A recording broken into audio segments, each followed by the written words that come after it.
Ladies and gentlemen, may I present, for your intellectual and philosophical pleasure, the creature.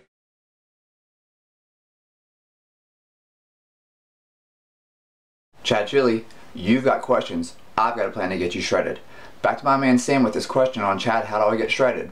We've gone over some of the diet, talking about the ketogenic diet specifically here, and I'm going to show you how you can take that information and integrate it into a program where you're going to be able to shred body fat and at the same time keep all your lean muscle. A couple things to hit real quick, and whenever you're designing your diet and everything like that and you want to pick your meal plan, there's some things that we need to accomplish. First, we want to force the body to use fat for fuel. And the ketogenic diet really is one of the best ways to do that. Because of the fact that there's an absence of carbohydrates, there's an absence of glucose, your body has to create ketones. Because your body has to create the ketones, your body has to pull that from somewhere. It's going to pull it from stored body fat. The next thing we want is to preserve lean body mass. And of course, no one wants to lose muscle. You worked really hard to get it. So you're going to need to eat an adequate amount of protein in order to stimulate protein synthesis and keep your nitrogen balance elevated so that you aren't losing muscle. Prevent a drop in metabolic rate. That's another issue for us. The longer you diet for, the lower your leptin level goes, your metabolic rate starts to slow down, you're going to see more reverse T3, your thyroid function actually can diminish over long periods of time. So one of the things we want to do is make sure we keep stoking that fire. Next, we want to maintain our hormonal levels. There's no sense in you losing all this body fat and going through this whole getting shredded thing if you're going to feel like shit. If your testosterone level crashes out, and you can look out the research, there's a few research studies out there that are talking about how bodybuilders over their 12-week contest prep cycle will often see their testosterone level will drop to what we would consider hypogonadal levels. And then the last thing is you want to fuel your workout, because if you're flat and you can't work out hard, you're not training your muscles anymore, so you're not getting any better, you're not getting any stronger. And then also, you need to have a good hard workout to trigger your body to want to burn fat, and at the same time you want to make sure you have, there's two things called GLUT4 and T-GLUT, and those are transporters, they transport glucose, and so we definitely want to make sure that we're upregulating those. Hard workouts, heavy lifting, eccentric movements will upregulate those in your body. So very quickly, let's jump into how you're going to accomplish these goals. So the first thing that I've already hinted at is that you want to make sure you're eating an adequate amount of protein. Eating an adequate amount of protein is necessary for hormonal functions, it is necessary for cellular function, it's necessary to preserve your muscle, it's necessary for protein synthesis and nitrogen balance. And so the thing is that whenever we look at this element as a whole, the very first thing that I want you guys to consider is how much protein do I need? Now those numbers kind of range a little bit. You'll hear a lot of people say like 1 gram per pound of body weight. I tend to tell people you can actually undereat protein a little bit. Most people are surprised by this because a lot of people are used to overeating protein because bodybuilding magazines and supplement companies have been telling us for years, you got to supplement with more protein, more protein, more protein. About 0.8 grams per pound of body weight seems to be a good level where you're getting enough protein that it's adequate for you, but you're not overeating protein.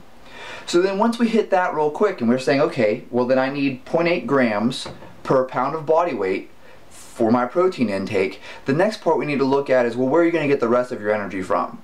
You're going to get the rest of your energy from fats. So whatever you're on, if you're on a 2,000 calorie diet, you burn 2,000 calories a day, or you burn 3,000 calories a day, or even if you're on a 10,000 calorie diet, what you're going to do is you're going to say, okay, 0.8 grams per pound of body weight of protein. Boom, that's my first number. However much you have left, you're going to make that up with fats. That's all you're going to do. You're just going to say, okay, if I have to eat 80 grams of protein a day, and I need to get to, X number of calories, I'm gonna build up that entire deficit there by eating good quality fats, which I covered in my last video.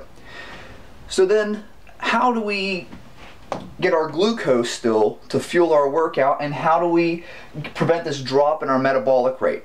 And that's one of the parts that's really the magic of this, is it's a cyclic low carb. So you're going to eat low carb, you're going to eat your protein and fat only for maybe 4 to 6 days, depending on how hard you work out. If you work out really hard, every 4th day you could technically carb up.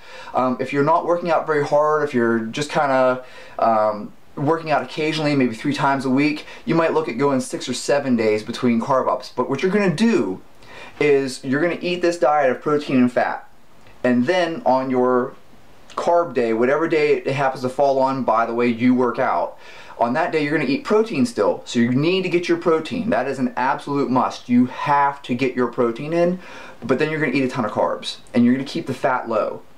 You're not going to eat a lot of fat on that day because you don't want your body to store any of that fat. You don't want to rebound at all. So whenever you carb up, you're going to eat maybe conservatively like 400 grams of carbohydrates, and I don't care where you get it from even. If you want, you can sit around eating Twizzlers. Those are, you know, high in carbohydrates and no fat. You could eat Swedish fish, you could eat Sour Patch Kids, whatever fits the macros for that day. And I'm not really even a fan of if it fits your macros, but I think that this is an exception to the rule. We're trying to get shredded here. We're not trying to talk about optimal health.